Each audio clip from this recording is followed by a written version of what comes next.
Dear student, स्वागत है आप सभी का अपने यूट्यूब चैनल डेवलप नर्सिंग पे।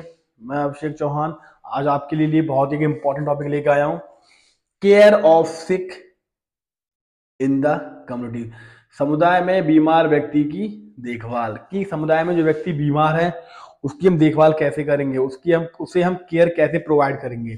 तो आज हम इस क्लास में इस टॉपिक में पढ़ेंगे। उम्मीद करता हूं कि जो पहले की क्लासेस हैं आपके लिए काफी हेल्पफुल रही होंगी। और मैं एक बार नहीं कई बार कहूंगा कि जो हमारे द्वारा क्लासेस दी जा रही हैं हमारे चैनल के द्वारा, उन्हें आप रेगुलर कम से कम एक बार जरूर रिपीट करिएगा, पढ़िएगा।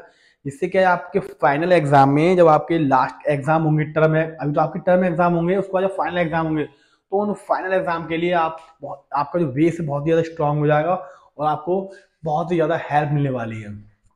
और इसी तरीके से मेरी क्लास के साथ जुड़े रहेगा। तो हम बिना टाइम को वेस्ट किए क्लास को स्टार्ट करते हैं। समुदाय में सामान्य स्वास्थ्य स्थिति अस्वस्थता मतलब क्या है कि समुदाय में सामान्य स्वास्थ्य स्थिति अस्वस्थता के खतरनाक चिन्ह, मतलब क्या है, कौन कौन से सिम्टम्स होते हैं, कौन कौन से लक्षण होते हैं जिसके द्वारा हम पहचानते हैं कि व्यक्ति स्वस्थ है या अस्वस्थ है।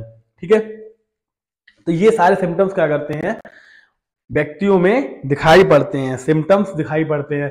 उसके बाद हम ये कहते हैं कि यह व्यक्ति क्या है, इल है, यह व्यक्ति बीमार है, या इस व्यक्ति को कोई ना कोई इन्फेक्शन, डिजीज, बीमारी है। तो कौन कौन सिम्टम्स होते हैं, पहला आप देख रहे हैं, सर्दी है, सर्दी जुकाम, नाक बहना, खांसी, सांस लेने में कठिनाई, कान में दर्द, संक्रमण, दांत में दर्द, दस्त। तो ये क्या है सिम्टम्स, मेरे प्यारे व्यूअर्स आपने नोट करते जाएगा, ये बहुत ही इंपॉर्टेंट है। कौन कौन से सिम्टम्स होते हैं जो संक्रमित व्यक्ति में दिखाई पड़ते हैं। ठीक है, सर्दी जुकाम, खांसी, कान में दर्द, दांत में दर्द, सांस लेने में कठिनाई, दस्त, ठीक है, कब्ज है, अपच है, मूत्र त्याग में जलन है, यूटीआई वगैरह है, अब कमजोरी है, कमजोर दृष्टि है, रात्रि, मतलब क्या है कि ये जो सिम्टम्स हैं, ये सिम्टम्स अगर व्यक्ति में दिखाई देने लगते हैं तो उसे कोई ना कोई इन्फेक्शन है या उसे कोई ना कोई बीमारी है जिसके कारण उसे ये लक्षण दिखाई पड़ रहे हैं या उसे यह असुविधा हो रही है, इस कारण के कारण वो व्यक्ति अस्वस्थ है। ठीक है, और उसमें रक्तचाप है आपका, ठीक है, सिर दर्द, कमर दर्द, मिर्गी के दौरे, खून की कमी, उल्टियां, पेट दर्द, मुंह में छाले, मूत्र संक्रमण, फ्रैक्चर, बेहोशी। ये सारे जो सिम्टम आपको एक बार फिर से दिखाता हूँ कि ये सारे सिम्टम्स क्या हैं। ये अगर सिम्टम्स व्यक्ति में दिखाई पड़ रहे हैं तो यानी कि क्या है, उस व्यक्ति को कोई ना कोई संक्रमण है। देखिएगा, सर्दी, नाक का बहना, खांसी है, कान में दर्द है, संक्रमण है, दांत में दर्द है, दस्त है, ये सारे सिम्टम्स जो आपको दिखाई पड़ रहे हैं, तो ये सारे सिम्टम्स क्या होते हैं, व्यक्ति में दिखाई पड़ने लगते हैं। तो ये सभी समुदाय में सामान्य स्थितियां हैं जो अक्सर समुदाय के लोगों में होती रहती हैं। मतलब क्या है, ये जो कंडीशन है ये नॉर्मल कंडीशन है। ये सिम्टम्स क्या है, व्यक्ति में नॉर्मली दिखाई देने लगते हैं अगर व्यक्ति अस्वस्थ है या व्यक्ति में कोई ना कोई इन्फेक्शन है, तो ये सिम्टम्स व्यक्ति में सामान्यतः दिखाई पड़ने लगते हैं।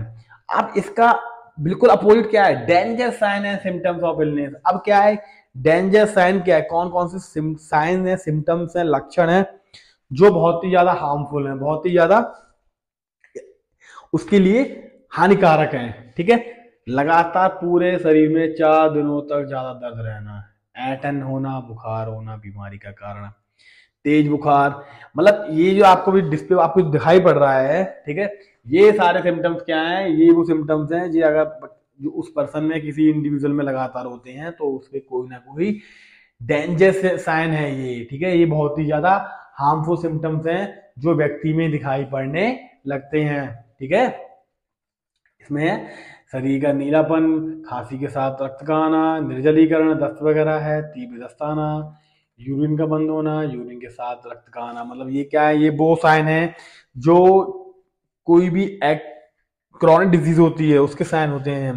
ठीक है, जैसे ट्यूबरकुलोसिस साइन है, टीबी का साइन है कि लंबे समय से खांसी आना, खांसी के साथ बलगम, बलगम इस बलगम के साथ ब्लड का आना, ये ठीक है। तो ये क्या होते हैं, वो साइन होते हैं जो पर्सन को हाई डेंजरस डिजीज के साइन होते हैं, ठीक है, कोई ना कोई क्रॉनिक डिजीज होने के लक्षण होते हैं, ठीक। स्वास्थ्य निर्धारण, रोग का विवरण लेना। अब यहाँ पर आपका क्या आ गया, असेसमेंट आ गया, हेल्थ असेसमेंट आ गया। हेल्थ असेसमेंट होता क्या है कि हम हेल्थ का डाटा कंडक्ट करते हैं, पेशेंट का डाटा लेते हैं, पेशेंट की हिस्ट्री को हम कलेक्ट करते हैं। इसमें आपका है taking history collection, physical examination, vital science, height weight monitor. मतलब क्या है, हेड टू टो एग्जामन हम क्या करते हैं, पेशेंट का हेड टू टो एग्जाम करते हैं। हिस्ट्री कलेक्शन, पहला पॉइंट है आपका हिस्ट्री कलेक्शन। हिस्ट्री कलेक्शन में क्या है, हम पेशेंट का प्रेजेंट हिस्ट्री, पास्ट हिस्ट्री लेते हैं। पेशेंट की प्रेजेंट कंडीशन क्या है, पास्ट कंडीशन क्या है, प्रेजेंट कंडीशन उसकी पास्ट की कंडीशन को लेकर रिलेट करती है। तो ये सारी हिस्ट्री क्या है, हम पेशेंट की फाइल में नोट करते हैं, ठीक है। रोगी का विवरण रोगी से या उसके रिश्तेदारों से लेना, वो जो रोगी के निदान में सहायता प्रदान करता है। मतलब क्या है, पर्सन अगर कॉन्शियस है, अगर आपका पेशेंट होश में है तो हम पेशेंट से लेंगे, अगर पेशेंट आपका बेहोश है तो पेशेंट के रिलेटिव से हम क्या करते हैं, पूरा डाटा को कंडक्ट करते हैं। अगला है आपका रोगी का विवरण लेने की कौन कौन से मेथड है, ठीक है। History, method of history collection, कौन कौन से मेथड है जिसके द्वारा हिस्ट्री कलेक्ट किया जाता है। रोगी की वर्तमान स्थिति, रोगी के चिन्ह व लक्षण, रोगी की जानकारी कब हुई, रोग को जानकारी कब हुई रोगी की, रोग का क्या इलाज है। मतलब क्या है, सिंपल सा है कि हमें सबसे पहले उसकी वर्तमान कंडीशन को जानना है, ठीक है। वर्तमान कंडीशन जानने के बाद कि ये कंडीशन क्यों है, क्या वजह है, ठीक है, और इसके लक्षण क्या है, जो उस पेशेंट में दिखाई पड़ रहे हैं उसके लक्षण क्या है, ठीक है, इन चीजों को समझना है।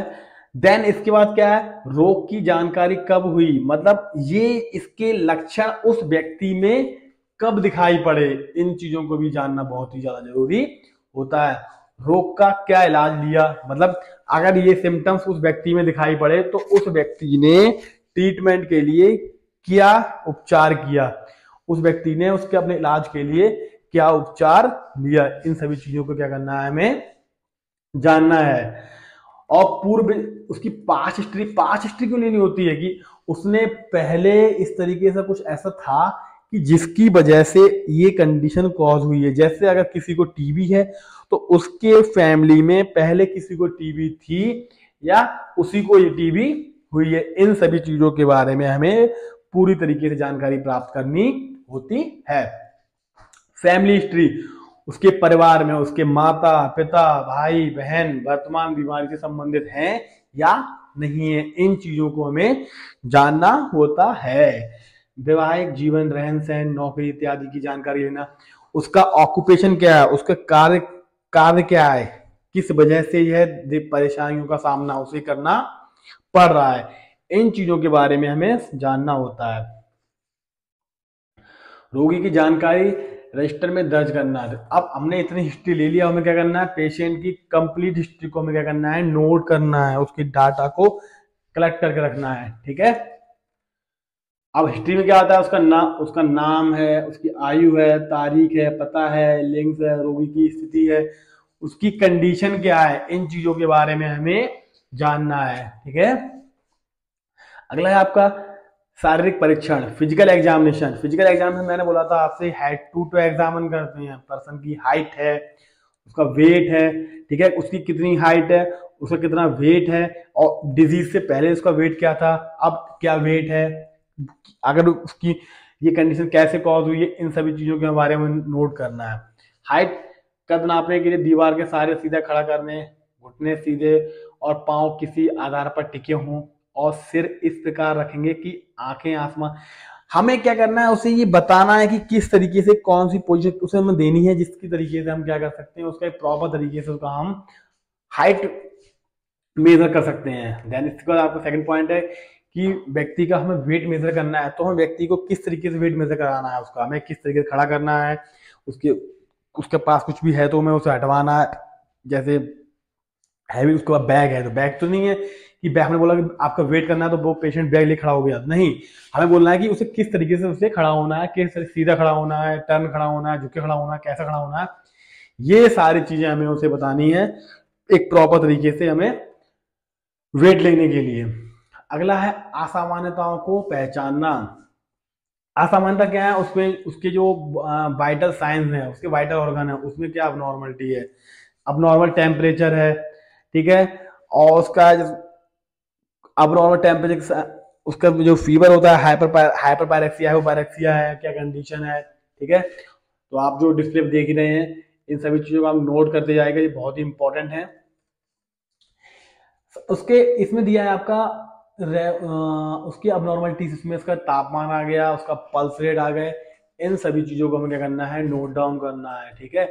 कि अगर पल्स रेट इरेगुलर आ रही है तो कंडीशन क्या है, किसकी वजह से ये कंडीशन कॉज हो रही है, तो ये सारी चीजें हमें क्या करनी है, नोट डाउन करनी है, ठीक है। नोट डाउन करने के बाद हमें क्या करना है, डॉक्टर को इन्फॉर्म करना है कि उस पर्सन में ये डिजीज है, जिसका कारण क्या है, ठीक है। ये डिजीज का रीजन क्या है, इसका फाइंड आउट करना तो ये फिजिशियन के ऊपर डिपेंड करता है, ठीक है। अगला है आपका उसके सारे वाइटल वाइटल साइन होते हैं ना, बीपी है, पल्स है, रेस्पिरेशन है, इन सारी चीजों अबनॉर्मलिटी को हमें, कोई अबनॉर्मलिटी आ रही है तो हमें क्या करना है, उसके बारे में पेशेंट को उसकी हेल्थ स्टेटस के बारे में हमें पता लगाना है कि ये कंडीशन किसकी वजह से कॉज हो रही है। ब्रेडिकार्डिया, ट्रैकिकार्डिया, हाइपरनिया, ऑर्थोपिनिया, ठीक है, ये कंडीशन क्या है, आपने पढ़ते जाएगा एक एक पॉइंट को, एक बार नहीं कई बार पढ़िएगा, जिससे आपको सारे पॉइंट हैं आपको अच्छी तरीके से एक प्रॉपर तरीके से आपको याद हो जाएंगे और आप इन्हें कभी भी नहीं भूलेंगे। इससे आपके शॉर्ट क्वेश्चन भी आपके से इंपॉर्टेंट क्वेश्चन आते हैं, ठीक है, और जो आपके लिए काफी हेल्पफुल होंगे फाइनल एग्जाम में, ठीक है। तो यहां तक तो आपको समझ आ गया होगा। वाइटल साइन को क्या करना है, वाइटल साइन हमें उसकी मॉनिटर करनी है, ठीक है। चेस्ट स्ट्रोक रेस्पिरेशन, इसमें श्वसन श्रृंखलाबद्ध होती है या इस प्रत्येक श्वसन गहरा और हल्का होता है, मतलब क्या उसकी जो रिदम है, उसकी सांस लेने की जो क्षमता है, उससे हम क्या करते हैं, प्रॉपर तरीके से हम देखते हैं, मेजर करते हैं, ठीक है। जिससे क्या है, ह्यूमन के अंदर हमें क्या नॉर्मलिटी देखने को मिल रही है, इन चीजों के बारे में पता लगता है, ठीक है। रक्तचाप की असमानता है, हाइपरटेंशन है, हाइपोटेंशन है, बीपी इंक्रीज है, डिक्रीज है, इन चीजों के बारे में हमें क्या पता चलता है, ठीक है। तो उम्मीद करता हूं कि जो आज की क्लास है आपके लिए काफी हेल्पफुल रही होगी। और मैंने आपसे बोला था कि जो भी चीज आपको डिस्प्ले में दिखती है, अगर आपके पास बुक वगैरह नहीं है, नोट्स वगैरह नहीं है, तो आप हैंड टू हैंड नोट करते जाइएगा, ठीक है। नोट करते जाएगा, जिससे कोई पॉइंट है आपको समझ नहीं आएगा, आप उसे बार बार देखेंगे तो आपको समझ आ जाएगा। इस क्लास में अगर कोई पॉइंट आपको ऐसा है जो समझ नहीं आ रहा है, तो आप कमेंट सेक्शन में कमेंट कर सकते हैं, और मैं आपके कि हर एक को टॉपिक को डीपली, जितना ज्यादा इंपॉर्टेंट है, कौन कौन टॉपिक आपके इंपॉर्टेंट है, इन सभी का फास्ट रिवीजन करा रहा हूँ। तो जल्दी से जल्दी रिवीजन करिएगा और डेली की डेली क्लास लीजिएगा। तो जो ड्रिल ऑफ नर्सिंग का जो मेन फोकस है हमारी टीम का, कि ज्यादा से ज्यादा लोगों की सपोर्ट करना, हेल्प करना, उसमें आप हमारा योगदान दीजिएगा। तो मेरे प्यारे बच्चों, इसी क्लास अब हम मिलते हैं अगली क्लास में, और आप उस क्लास को, हर एक क्लास को आप रेगुलर लीजिएगा।